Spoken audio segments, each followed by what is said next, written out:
Okay. If we could take a minute, try and get going here.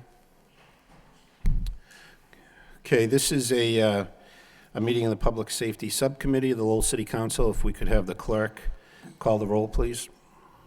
Chairman Martin. Here. Councilor Elliott. Here. Councilor Norton. Here. 3 present. Thank you. This is the first in a series of meetings that have actually been suggested to us by the Citywide Neighborhood Group. I thought at the end of last year, spoke with the other members of the subcommittee, Councilor Elliott, Councilor Noon, and we agreed that this might be a good approach to have these meetings, and so we could talk about city efforts on the various topics that have been suggested, also solicit some feedback and comments from members of the Citywide Neighborhood Group and the public, and other, of course, other councilors.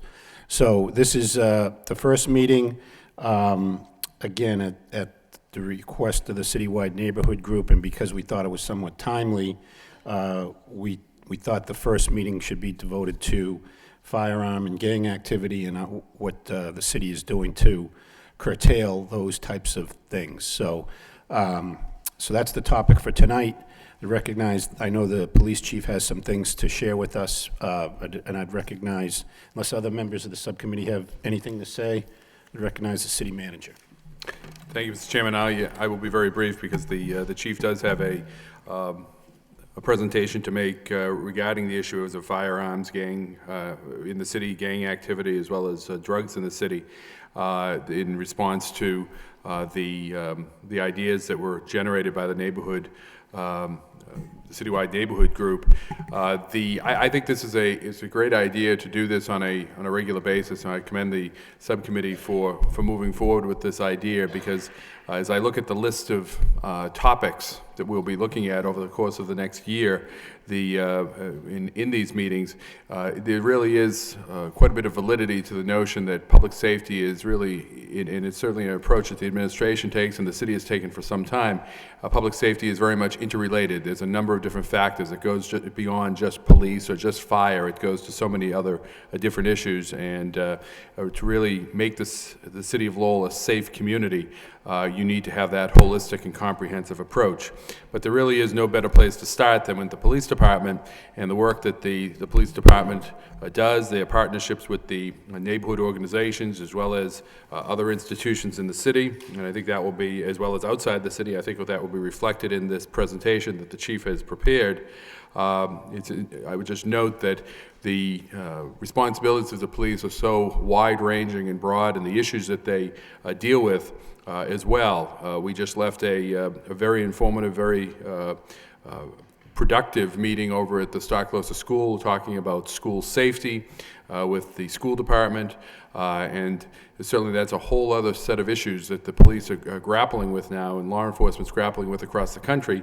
And it's really commend the police department for the actions that they've taken on that issue in the recent month or so since Newtown, Connecticut, but also before that. But I think the presentation that the chief is going to make will be very informative and be a good spot from which to begin our discussions. So I turn it over to the Superintendent LaValle. Thank you, Mr. Manager. Let me please just recognize members of the department who are here with us this evening. I think it's important to point out that we have members of the command staff who are always by my side when these issues come up. So Deputy Superintendent Arthur Ryan is here. Sergeant Tom Labard, who is in charge of our crime analysis unit. We have Captain Webb, who is in charge of our investigative unit. Deputy Superintendent Deborah Friedel is here as well. We have Robin Smith from the crime analysis unit, and we have Mary Ann Bellotta, who is in charge of research and development and does much of our grant work. So I put together, with the help of the crime analysis unit, a PowerPoint presentation that we'll take a look at right now and kind of give us a rundown of what's going on in the city and historically over the last several years in terms of firearms, in terms of gang violence, and in terms of drug issues. The first slide we're looking at is a 5-year trend on firearm activity in the city, comparing from 2008 to 2012. The next slide will point out to you what exactly we mean by firearm activity, But in any event, you can see the numbers have actually, despite an uptick in 2012 towards the end of the summer and beginning of the fall, the number was not that much higher than it was in 2011, which saw a dramatic decrease from 2010. So even though we had an increase somewhat in 2012, it was only by 11 incidents overall, so which really isn't too bad. The firearm activities that we're talking about in comparing 2011 to 2012, in 2011 we had one individual shot and killed in the city. In 2012 there were none. In 2011 we had 42 armed robberies or home invasions involving the use of a firearm, and in 2012 there were 33, so 9 fewer.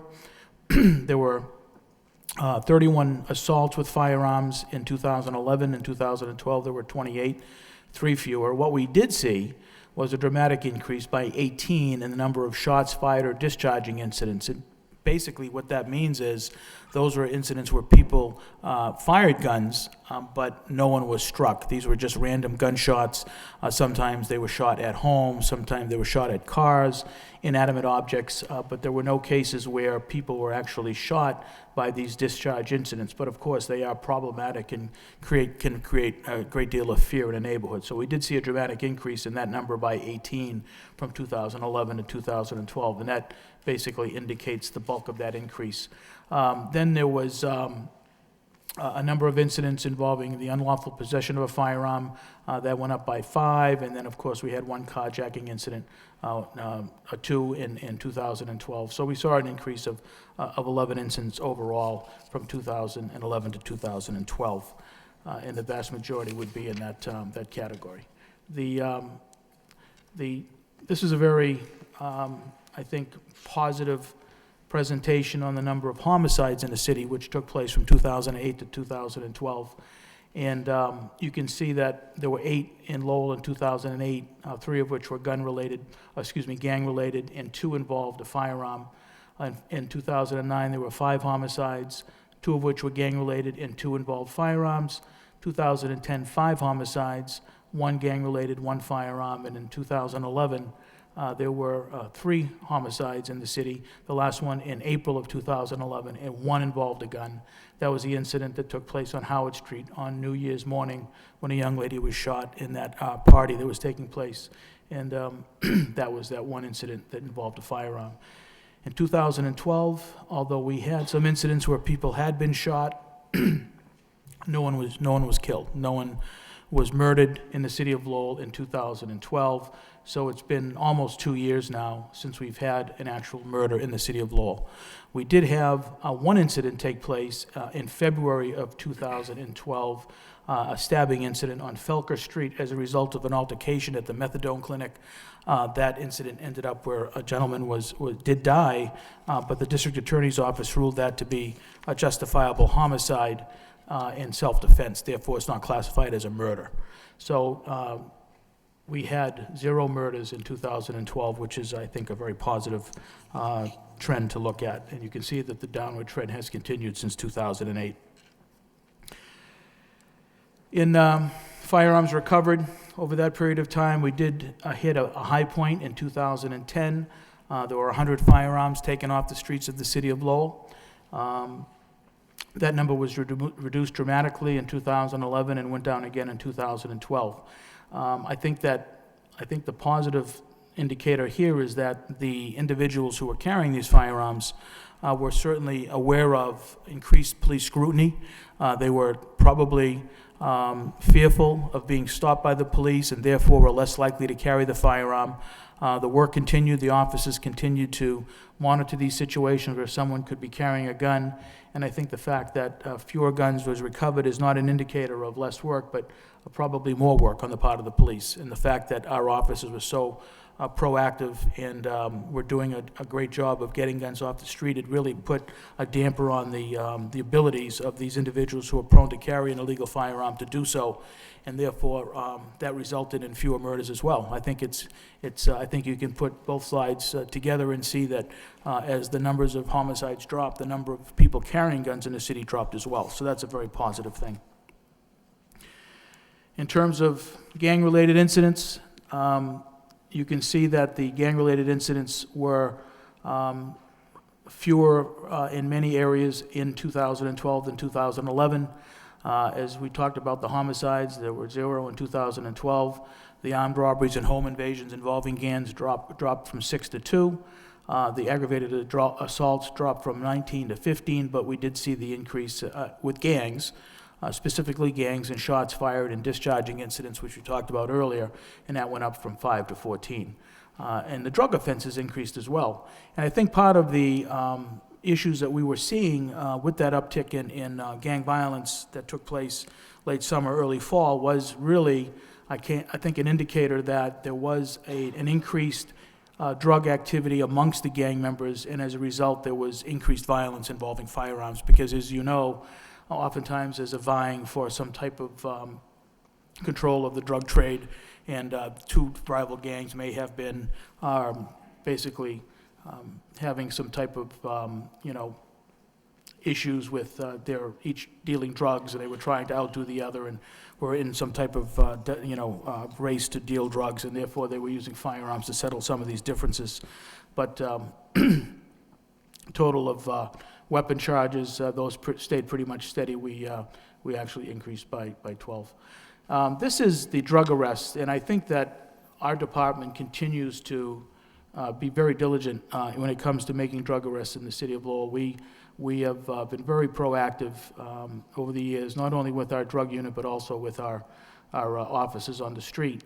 As you can see, that trafficking distribution, the blue slide, basically indicates those who are charged with more serious offenses, those dealing the drugs. And they are included in that lower number, so that in 2008, the 469 arrests includes the 172 for trafficking. So if you subtract the 172 from the 469, you see how many were arrested for possession of illegal drugs. And that continues all the way up to 2012. So it's pretty much holding steady at about well over, approximately 400 arrests each year in the city of Lowell for drug offenses, and our offices are working, like I said, every single day to deal with that particular issue, which I think everybody knows really is kind of the stimulus or the motivation for much of the crime in the city of Lowell. Illegal drugs are causing people who are addicted to these drugs to commit crimes such as armed robberies, shoplifting, prostitution, and house breaks. They're very problematic, and it's basically fueled by the drug addiction issues that we're dealing with in the city. The firearm activity by month, excuse me. As you can see, we saw the spike late summer into September, and that firearm activity really started to decline as we talked about the issue here in front of the Public Safety Subcommittee. And we put some extra steps in place to deal with that particular problem, and we saw a marked decrease in the city with the firearm activity and the gang and gun nexus, the connection between gangs and guns. So you can see that they're almost interrelated. The increase and then the decrease has been very dramatic, and we're very fortunate about all the things we've done, as you know, to deal with that particular problem, which we highlighted in a meeting prior to this one. One other thing that should be noted is that we continue to work closely with the Sheriff's Department, the Middlesex Sheriff, providing us with the Deputy Sheriff each and every day to clear up warrants. And you can see that number of people arrested in 2011 and 2012, the number is quite high. Over 1,500 individuals were arrested on outstanding warrants.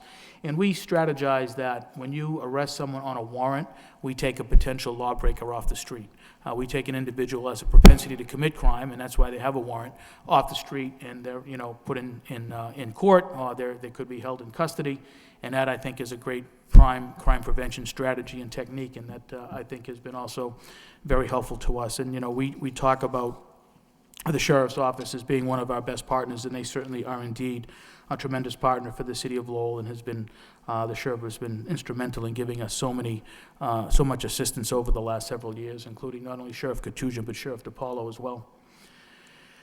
Prostitution arrests. I just wanted to include this slide to kind of point out that we have been dealing with prostitution in the city for some time. I mentioned earlier that prostitution is fueled by drug addiction, and it has become, I think, almost to a crisis point. And it has impacted neighborhoods, it has impacted business districts, and I think what you're looking at, the gray chart indicates the arrests that we made per month, both men and women, customers and the actual prostitutes who were arrested on prostitution charges in 2011. But we are now really ramping things up, and that, what you see in front of you, the January numbers are 28 arrests already in January for prostitution-related charges in the city of Lowell. We're going to continue to do this until we have a very strong impact on that issue in the city of Lowell, because it has various negative consequences for the business district, for the neighborhoods, and it's something that needs to be addressed, and I'm committed to doing that. Talked about our partners, and they continue to be very strong partners, not only the law enforcement side of things, but also the programmatic side, the Boys and Girls Club, UTEC, Safety First. We, for example, I'm a member of the New England HIDTA, the High Intensity Drug Trafficking Area Board of Directors. Tomorrow I'll be at a meeting in Methuen, and we'll be voting on a transfer of funds to the North Shore Gang Task Force, which is run by the FBI and has in it many state, federal, and local law enforcement agencies, all components of this particular task force, and they are transferring money into the account. I will vote on this, and I will vote in favor, because this is money earmarked for the city of Lowell. This is money that they intend to use to work with us to deal with gang issues in the city of Lowell. And again, it just shows their commitment to the city of Lowell and the work that they do. ICE, FBI, DEA, ATF, still very, very strong partners, state police. And I think a lot of what we've done in the city has been in collaboration with them, and that's why we've seen a decrease. Of course, the district attorney's office has been a great partner as well. And once again, just kind of going back to some of the strategies we've put in place. There are so many up there, but those are, some on the programmatic side, and some of them are on the law enforcement side. And I think that, all the way from traffic enforcement in problem neighborhoods where crimes occur, to the home visits to the gang members, us, scrutinizing them and keeping an eye on them, telling them that they're being looked at on a continuous basis, I think is positive. Enhanced internal information sharing, we use that on our intranet site.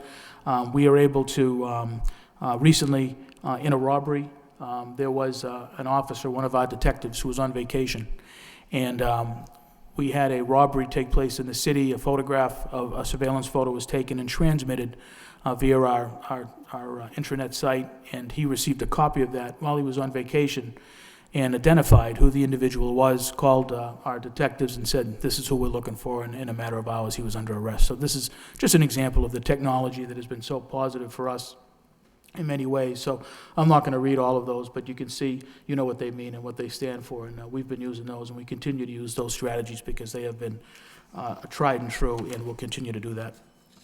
One of the things we're looking at, and this was at Councilor Elliott's suggestion, excuse me, is a gun buyback program. There has been varying degrees of approval, or basically academics have looked at gun buyback programs, and some have said they could be effective, some felt they weren't effective. But this I do know, if we hold, and we do plan to hold, a gun buyback program in Lowell in April, Haverhill has done this successfully, what we can do is get a gun out of someone's house, an unwanted firearm that someone may not want anymore. It can be brought in and turned into the gun buyback program, and at the very least, that gun now is in our hands and is not in the house that potentially could be broken into and the gun stolen. So I think in that regard, that is without a doubt a positive impact of what we will do with the gun buyback program we hope to do in April. The Law Enforcement Trust Fund can be used to finance the program. Gift cards will hopefully be what we designate to be given to the people who turn in the guns. They'll be collected, cataloged, and then check for criminal involvement. One thing we do have to do is make sure that there's no amnesty. If, for example, someone turns in a firearm that has been used in a crime, then that has to be followed up on. We can't just ignore that. And then ultimately, those guns will be destroyed. So that is our intent for a gun buyback program, hopefully to be held in April or early spring at some point, and that, I think, would be a positive step for the city of Lowell to get some guns, at least out of the homes that have guns in them. And last but not least, several of us, Councilor Mendonça, Councilor Laurie, the manager, and I, members of the command staff, we were just at the School Safety Summit, which was held at the Stocklosa School. We had as our guest speaker a lieutenant from the Wilmington Police Department, Scott Sensabaugh, who was a graduate of the Lowell Police Academy, and he made a tremendous presentation. He is the NEMLEC STARS Team Commanding Officer. STARS is a facet of NEMLEC. It stands for School Threat Assessment Response System, and he talked about these active shooter scenarios and what we can do to prevent one from occurring in the city of Lowell, and what we can do if one actually does occur. And he did a great job, and there were all of the public schools in the city of Lowell were there. Many of the private schools were there, as well as the Greater Lowell Technical High School, Middlesex Community College, UMass Lowell, Boys and Girls Club came. So, and those partners I talk about, the FBI, the DA's office, and others were on scene as well. So I'm very grateful for that. So that was a very successful meeting, I think, and I think it's going to be, I've offered to them the ability to continue to work with the schools to make them feel safe, and to make sure that the Lowell Police Department is doing everything it can in conjunction with our schools to make sure that nothing ever occurs in a city that has occurred in other parts of the country. So that's basically the presentation I have tonight on some of the issues we're dealing with. And I think in general, we did see that increase late summer, early fall. We put steps in place to deal with it. We've dealt with it. It's been addressed. There's been fewer incidents, and I think that it's all positive, and we're doing very proactive things to prevent further gang violence, drug violence, and gun violence in the city of Lowell. Okay. Thank you, Chief. If I could, appreciate the report. There is a lot of good news in here. I think the one thing that is troubling is the uptick in discharges, shots fired. And as you just said, there was an uptick at the end of the summer. I think that's what was of cause to a lot of the neighborhood groups, to the council, I'm sure to you. And then you said there's things we've done. And I know some of us are aware of those, but could you highlight some of the measures that have put in place, and what you think those are still having effect today, and that's why we're seeing fewer incidents than we did? I know there's probably some element of weather related to it too. Sure.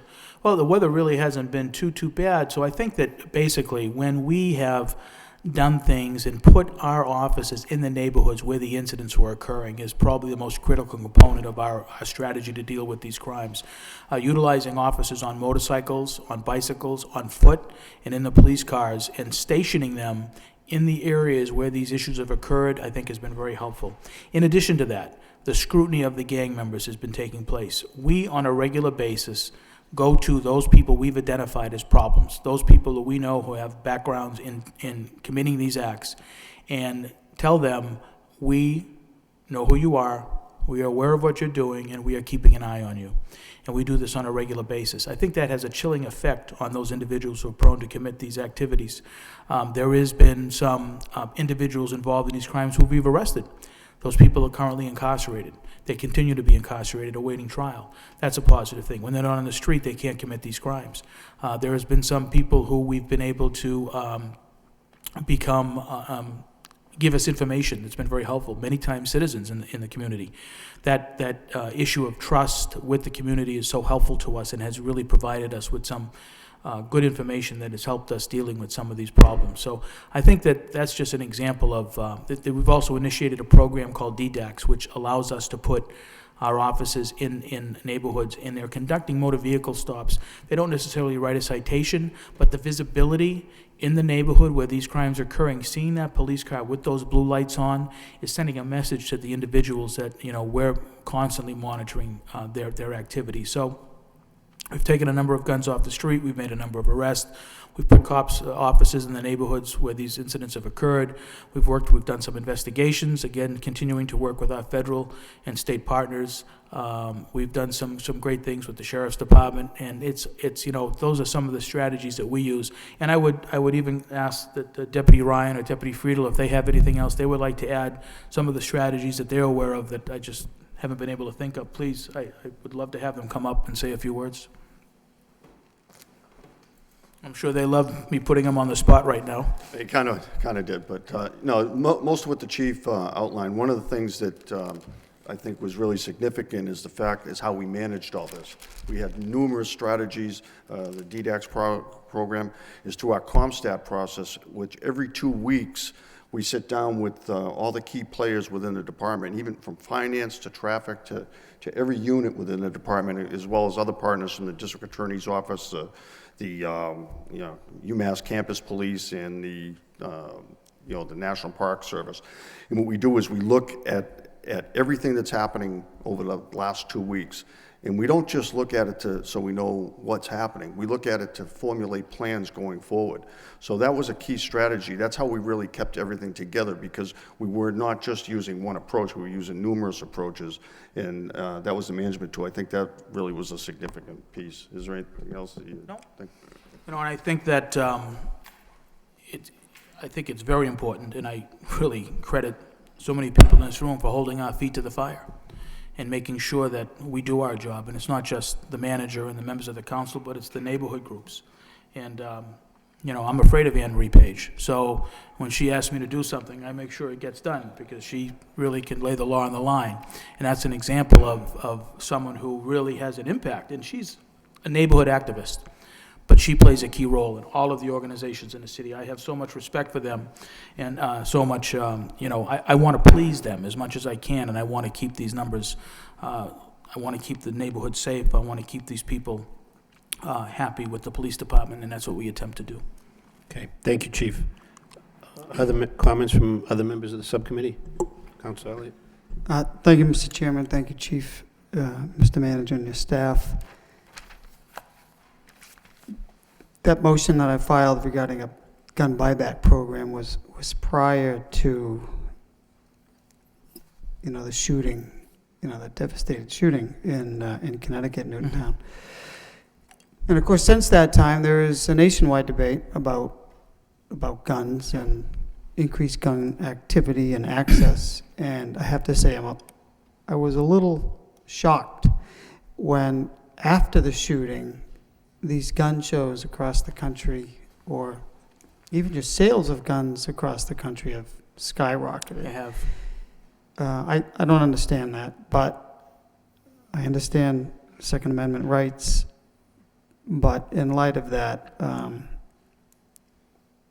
really even statements by organizations that saying that we should be, and I know it's a philosophical debate, but putting more guns in schools is, I just don't understand it. But my point is, I'm glad to see that you're holding something in April. I hope what has taken place and the increase, you just see even up in Manchester, New Hampshire. Yes. There was a gun show. That's correct. And you couldn't get into the place. That's right. There was over 1,000 people at a gun show. The line outside the door. So my concern is, and I hope it's successful, but knowing what has taken place, and like I said, hopefully we'll get them out of the homes, and people aren't going to be afraid to turn them in. But I appreciate that, and if it's 1 gun, 10 guns, 5 guns, I think it'll be that many less off the street. But my question, Chief, we have seen a reduction in you have seen a reduction in the number of guns taken by say 60% since 2010. Was it? And I want to say back in 2010, I recall that you indicated that the spike in guns taken off the street is a result of routine traffic stops. Was that the case, or was it further back? And does that continue? Because when you told us that, I thought that makes a lot of sense. Yeah. Or is a reduction a result of maybe they're not keeping them in their cars as much, and they're being smarter? Right, right. I think that basically what has happened is part of our strategy was the car stop, the motor vehicle stop. And when the motor vehicle stop would take place, particularly with those who might be prone to carry a firearm, officers were very cautious and then obviously would scrutinize what was in the automobile, and sometimes an arrest would lead to the discovery of a firearm. So if the arrest was for a motor vehicle charge, then you have the right to search the vehicle before it's towed. You might find a gun, things like that. So we were doing that on a regular basis, but a lot of other things as well, working with our federal partners. We had some major federal investigations and arrested gang members, took guns off the street. Some guns were actually, as part of investigations, purchased by federal agents in an undercover capacity. So what I did see and what I do presume is that because of the recognition that our officers were being so proactive, stopping automobiles and finding guns, the likelihood was that they were no longer carrying the firearms in their cars, which reduces, in a way, the potential for violence. Because if the gun is not available when that person gets angry or has that encounter with the other person, like they did at the Tedeschi's on Bridge Street, because that kid was carrying a gun because of the uptick in gang violence for his own self-protection, he had a run-in with 3 kids who weren't even gang members. And he resorted to the firearm, and he shot all 3. Now, none of them died, but the point is, because that gun was available to him, he shot those 3 kids. If the gun is not in the car, if it's not available, then there's less likely an incident involving a gun, obviously. And I think that part of our strategies to scrutinize individuals during car stops to look for guns helped take a lot of guns off the street. So now they're saying, well, wait a minute, it may not be so smart to carry the gun in the car anymore because we might get stopped by the police and searched. So let's keep them at home, or let's keep them where we hide them. So moving forward, and I agree with what your statement about our neighborhood leaders. What direction can we ask them? What can we solicit? And they do a lot, but how can we help them? I mean, continue to report what's going on in the neighborhood, because that provides you with data and locations to do your analysis, to say, look, this is where we have to focus in on. Right. As you know, they have monthly neighborhood meetings, and we have representatives at every single one of those meetings. And those representatives, typically a captain, will come and make a presentation to the neighborhood on what they're seeing in the neighborhoods. And the people hopefully are given the information to provide to the people in the neighborhood the problems that are occurring, where to be careful, what to look out for, if there's any individual breaking into homes or committing certain crimes. They're being alerted to this, and therefore they're more prone or likely to call the police to report that something is happening. So we continue that open dialogue with all the neighborhood leaders, and I'd actually had hoped for setting up a meeting for the leaders of every neighborhood group, with Anne Marie as the chairperson, to come into the police station some evening and sit down in our emergency operations center and meet with all of the members of the neighborhood leaders and our command staff to have a discussion about how to continue this type of interaction and communication between the police department and the neighborhood groups. I think that's a good idea, and if possible, I'd like to participate in that, because it would Without a be doubt, yeah. helpful to see what the best strategy is to communicate. Yeah. And how they communicate too. Chief, have you seen a number of increase in permits since all of these gun sales have taken place? Yes. There has been a dramatic rise in the number of people seeking gun permits in the city of Lowell. We have a strict standard here. It's basically my discretion. The state law allows for the local licensing authority, which is the police chief, to make decisions on gun licenses. And unless an individual, I basically restrict the gun license to sporting and target, unless the individual has a law enforcement type job, or is the prior victim of a crime, or carries large sums of cash, and needs a firearm for self-defense issues. We typically will not issue a gun permit for all lawful purposes or an unrestricted gun permit. It's usually allowed the individuals for hunting and target purposes only to carry that handgun. Some people have criticized me for that stance, but it's a stance I believe is the right stance to take for the city of Lowell. And I know the Sun reported a couple of weeks ago that despite our population, we have a very low number of gun permits in the city of Lowell compared to, for example, Billerica, which is a much smaller community but has more gun permits issued than we do. But there has been a dramatic increase. The individuals, as you mentioned, the Second Amendment gives them the right to have a firearm, so I may issue a permit that is more restrictive than a permit that allows them to carry the gun at all times. Is that, that's interesting. I've learned something, and I agree with you, Chief. Unless they meet certain criteria of urgent nature or part of their job, I stand and support you. Is that discretion seems pretty broad, It is. and that is up to the discretion of the individual police officers, not only in the state, but throughout the country? No, It's- not that at all. just- No, it's only in Massachusetts that the discretion is amongst the licensing authority, which is the police chief and the local community. So taking it one step further, you have in the past indicated that Massachusetts has some of the strongest gun laws. Suffice to say that through other parts of the country, that measure, that test of issuing a permit might have more lax Oh, without a standards? doubt. Oh, yeah, in many states, the licensing authority is the state itself, and the gun permits are issued by the state that oversees gun permits, not the individual police chief in the community. But I think the purpose of the law in Massachusetts is to give, a police chief knows his community. A police chief knows the atmosphere and what is appropriate and what is not appropriate. And I think that's why the Commonwealth allows for chiefs to make those decisions. And it's not a general decision for everybody across the board in the Commonwealth. It's up to the individual chief. Can you tell me how many applications have been submitted since let's say since the, Since the discussion has taken place, there's been well in excess of 200 requests for gun permits. And it's probably gone beyond that now, that I'm aware of, but probably well over 200. And how many have you denied?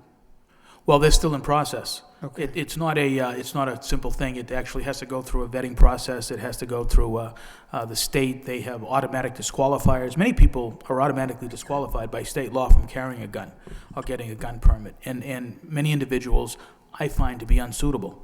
So even though a person may not be automatically disqualified, they may have on their record, for example, a domestic violence arrest. I may look at that report, and the case may be dismissed in court.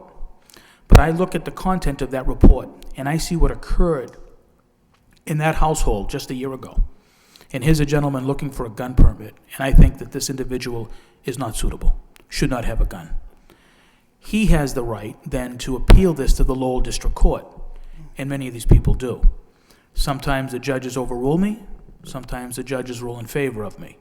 But I am going to be very cautious, particularly when it comes to someone who meets that unsuitability criteria. That is something I take very seriously.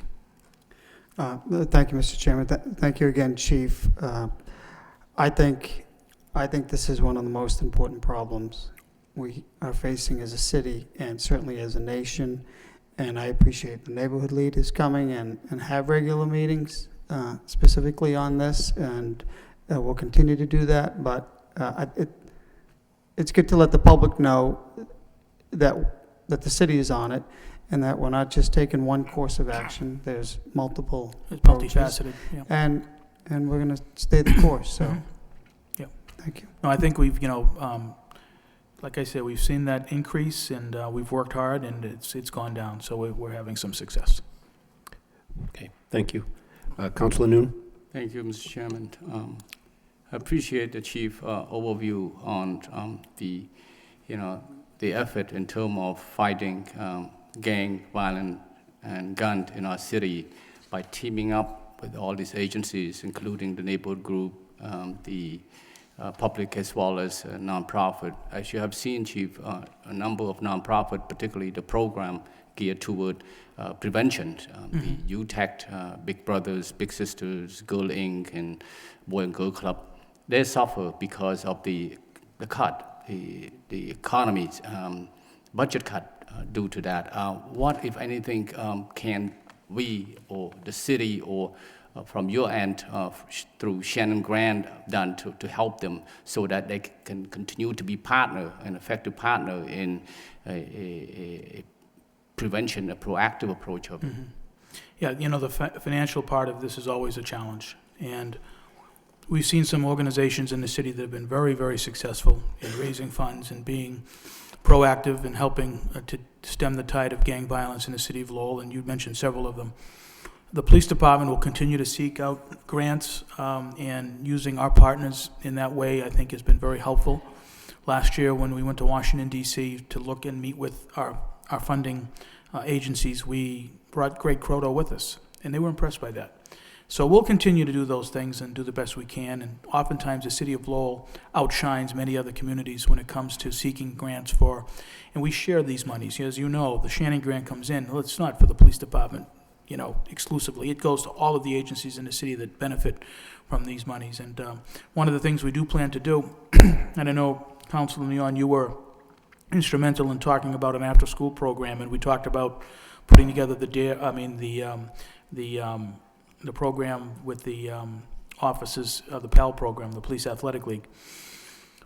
And we're now really seriously contemplating having kind of a collaboration with the Boys and Girls Club to put that plan in place, to take one of our officers and implant him in the Boys and Girls Club with those young children who are so, I think, potentially vulnerable.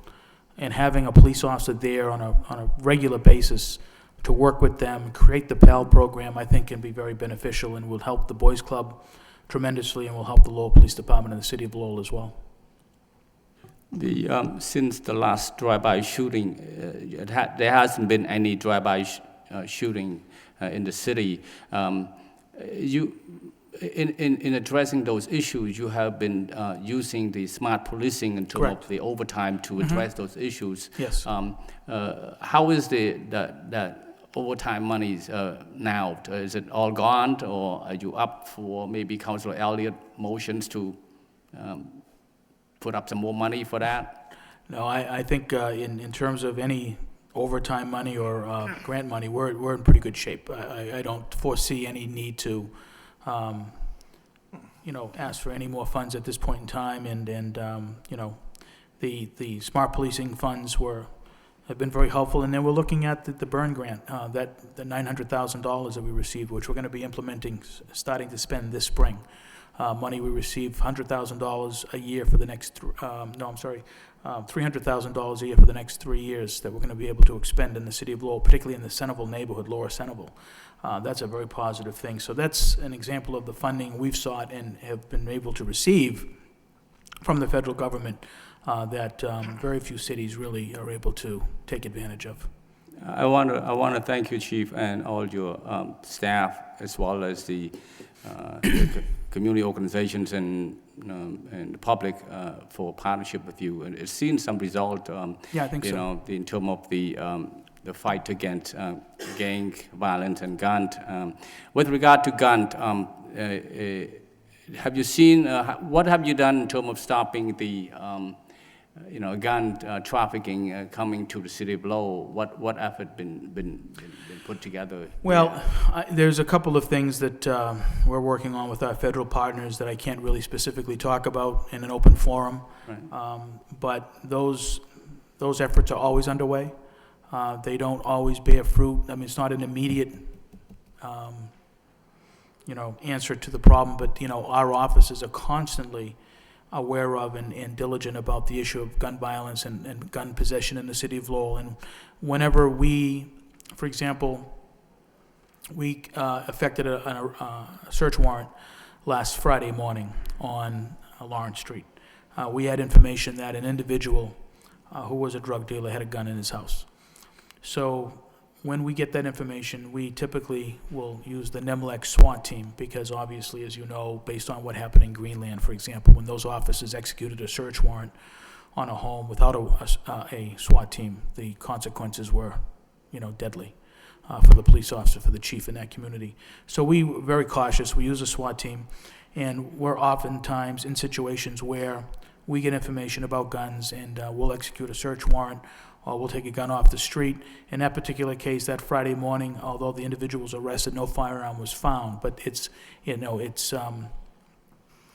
not uncommon for us to locate a gun when we execute a search warrant, when we stop a car, when we respond to a call. That's quite common. And last night, our officers did respond out to the Rosewood Lane area of the city off of Wood Street, and there was an arrest made there with an individual who was reportedly carrying a firearm. So those things occur on a regular basis, and we'll continue to do that work. Thank you, Chief. Thank you, Mr. Chairman. Councilor Laurie? Thank you, Mr. Chairman, and I concur with the chairman. There's a lot of good news here, and one of the things I noticed was the spike in the shootings as the assaults went down, the shootings went up, and that seems to have been worked on quite a bit, and I think a lot of that has to do with a couple of things. One is the crime analysis unit, which is really led by Sergeant Tom Lombard, who's here, and I don't think people get enough credit. I go to the neighborhood meetings and see the reports, and they just do an incredible job. And I think a lot with the home visits that the chief talked about, visiting the gang members. One of the things I put in a motion last week or the week before, and was asked the police department, actually the chief of police, to come back with a report on basically what we're doing with the schools after the incident in Connecticut. And the chief talked a little while ago about a training, well, a seminar they had at the Stark-Loza School today on the response system and threats in the schools. And it was probably one of the most impressive things I've ever seen. And I give the chief a lot of credit and the police department for putting this together. I know Councilor Mendonça was there along with the city manager. And as I'm sitting here listening, I'm wondering if we couldn't maybe have a night or two for the parents of the students to come and see that, and just to see what the police department's doing. And I know that's not the end of it, and I know the chief talked a little bit, and if he wants to carry on a little bit now about what's going to happen in February, the training. But I think the police in Lowell have really taken a proactive approach to what happened in Connecticut. And as I said, I was extremely impressed by the presentation.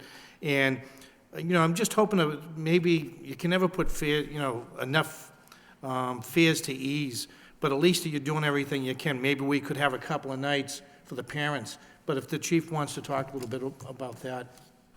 Well, I think that would be an excellent idea. For example, a few years back when we had, and we still continue to deal with the opioid addiction issue, we had a young man in the city who was, unfortunately, he passed away, and it was really a kind of a wake-up call. And we had a big session at Lowell High School in the auditorium, and there were literally hundreds of parents there and students.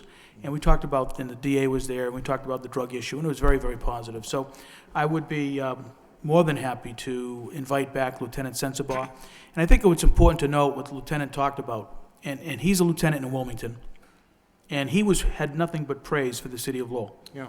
He said that it's well known that in the city of Lowell, the collaborative efforts, the partnerships, everybody who was in that room at the Stark-Loza School today he said, this is very impressive. This speaks volumes about what the city of Lowell is all about.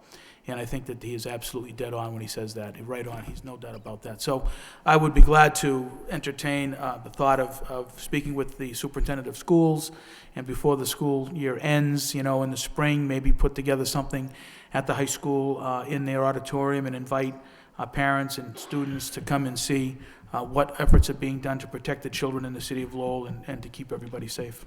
No, I really appreciate that. Looking back on the summit that you had, the school safety summit, it's the simplest things that's going to save lives. And if you want to comment on that. Well, I just brought this door stopper, Yeah. and we talked about if there was an attack on the school and if that door to that classroom opened in, how simple would it be to just stick this under the door and barricade that door to prevent that gunman from getting into the classroom? He'll go to a different one, or he'll be frustrated. So this is just an example. It buys time. It gives the officers an opportunity to arrive, because statistically, these incidents, end upon the arrival of law enforcement. The individual, commonly, when they hear the sirens coming and when they hear those officers coming through that door, they take their own life. And that's what we learned tonight. These people don't want to engage law enforcement. They want to engage someone who is just so frightened and so afraid and has frozen and is just a perfect target for the shooter. But the individual, the law enforcement officer who's going to attack this individual, a law enforcement attack on this shooter, is going to put him in a position where he no longer wants to participate in this event. And as much as we learned today, the training will continue in February under Captain Kelly Richardson. Right, we do plan to, during school vacation week, do some training at least at Lowell High School and hopefully some of the other schools involving all the members of the police department who work days. And I don't mean just those on the street, because if there's an incident, it's all hands on deck. So everybody who's in the station, myself, people who are, in administrative tasks, we're out there. And we may be dealing with that situation. So everybody needs to be trained on, and we do this. I mean, the post-Columbine, just so you'll know, it's no longer wait for a SWAT team. It's enter immediately and engage the shooter and put an end to the threat. And that's what all of our officers are trained to do. And that's not just in a school setting. It's in a business setting. It could be at a cinema, wherever it is. That's what we're trained to do. Well, I want to thank you and your staff and the officers for the work you've put in, the training and the continuation. At least we will try everything we can do to keep the schools safe in the city. Thank you. No, I appreciate that, Counselor. And, obviously the support of the council and the manager is very critical to this whole effort. Councilor Mercier. Thank you, Mr. Chairman. I'm very happy to hear this report and to know that a lot of good things are happening. But as in the past, we learned that when the city has a problem, we address that, and then we more or less sit on our laurels because we know that it's been resolved for now. And I think the words here should be to be vigilant, to be on top of it all the time. When we talk about prostitution, members that are here in the council chambers this evening do everything they can. They give her their time, their sweat, their everything to make their little section of the city beautiful, and they do a great job at it, and I want to commend them right now. And they're troubled, just as we are, when we see that reputations are building in a negative way. When you see, oh, let's go to the Lower Highlands, we can do prostitution there. Nobody really will do anything, but we want to send a message, and the message is that we're going after you in the Lower Highlands, but not to move into back Central Street. So we have to be on top of it, and the message will be, don't come to our city. We don't want you here at all. You want to do and be people of the night, go elsewhere with your wares. We don't want that in this city. Sure. So that's the message that we want to say. And as far as the gangs in the city, I'm happy to hear that you're on top of that we know where you are, we know what you're doing. That's another message that you have to send to them as well. And I appreciate that, because I don't want them to think that they're not being looked at. We know you're in the city, and we know what your reputation is, and we don't want any more of that either. So we want to send a message, as I've said time and time again. If you go to Andover and you step off the curb and cars come to a stop, that's what happens there. So I want that reputation in the city to be preserved with the goodness that our neighborhood groups are doing.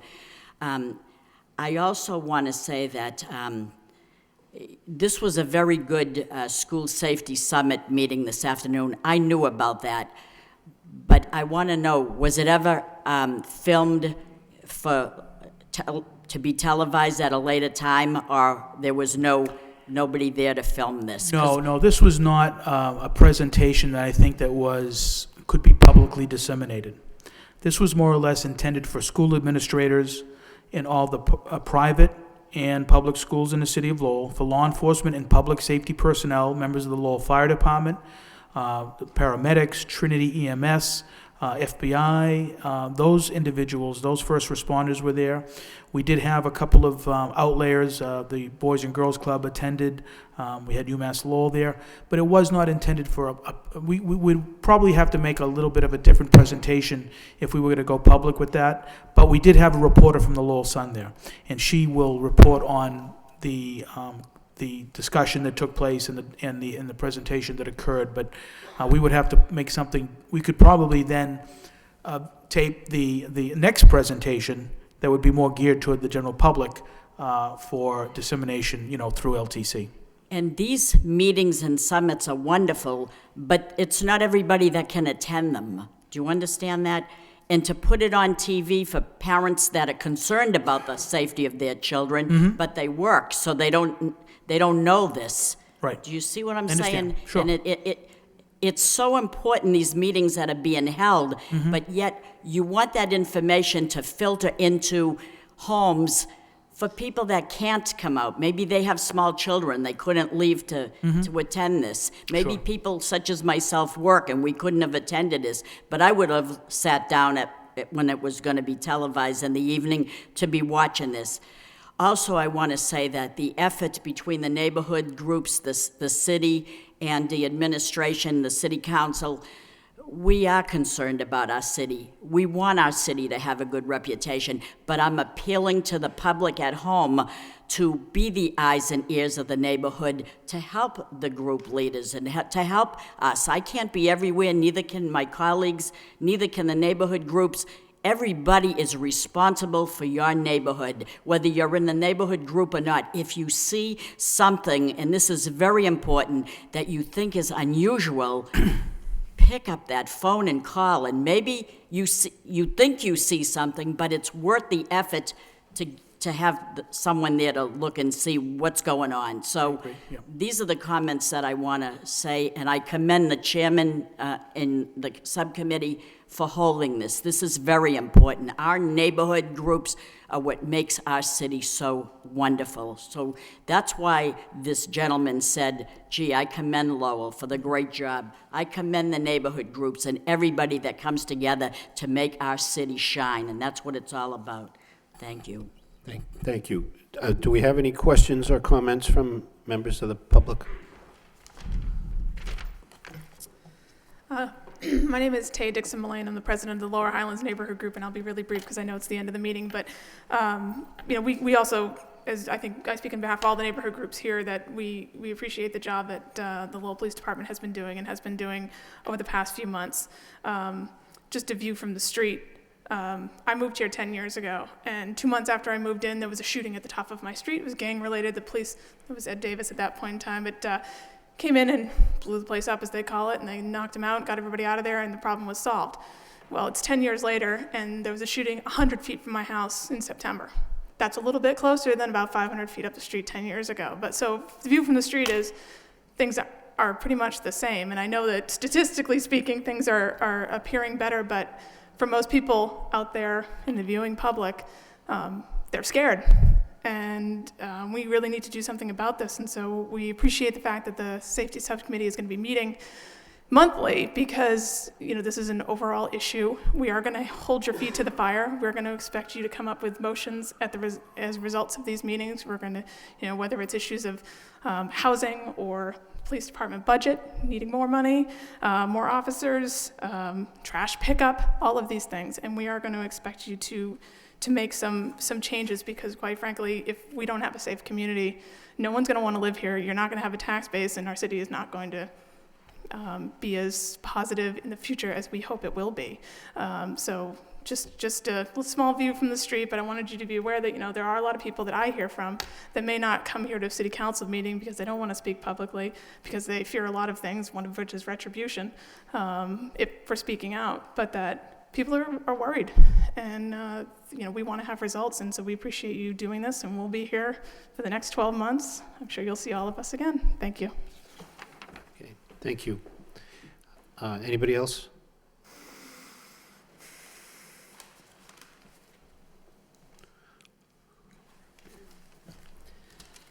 How you doing, everybody? And thank you for what you've done coming together tonight.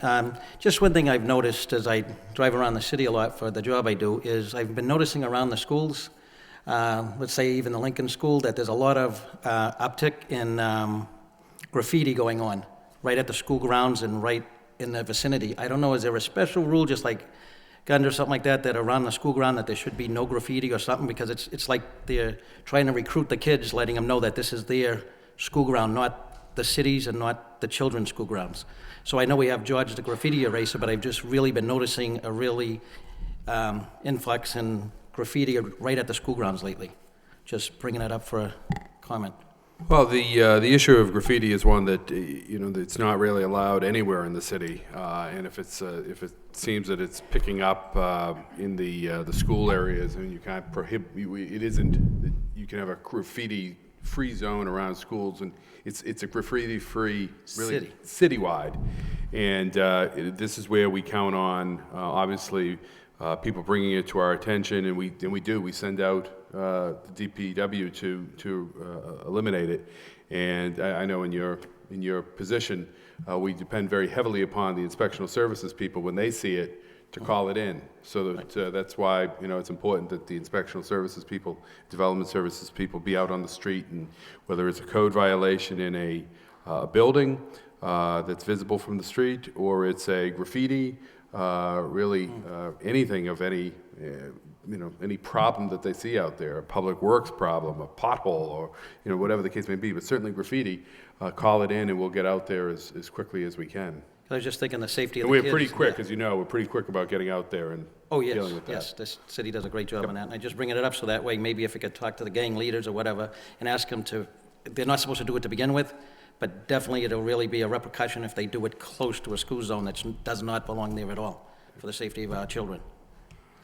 Thank you. Okay. All right, thank you. I think we have to stop for tonight, so I would entertain a motion to adjourn.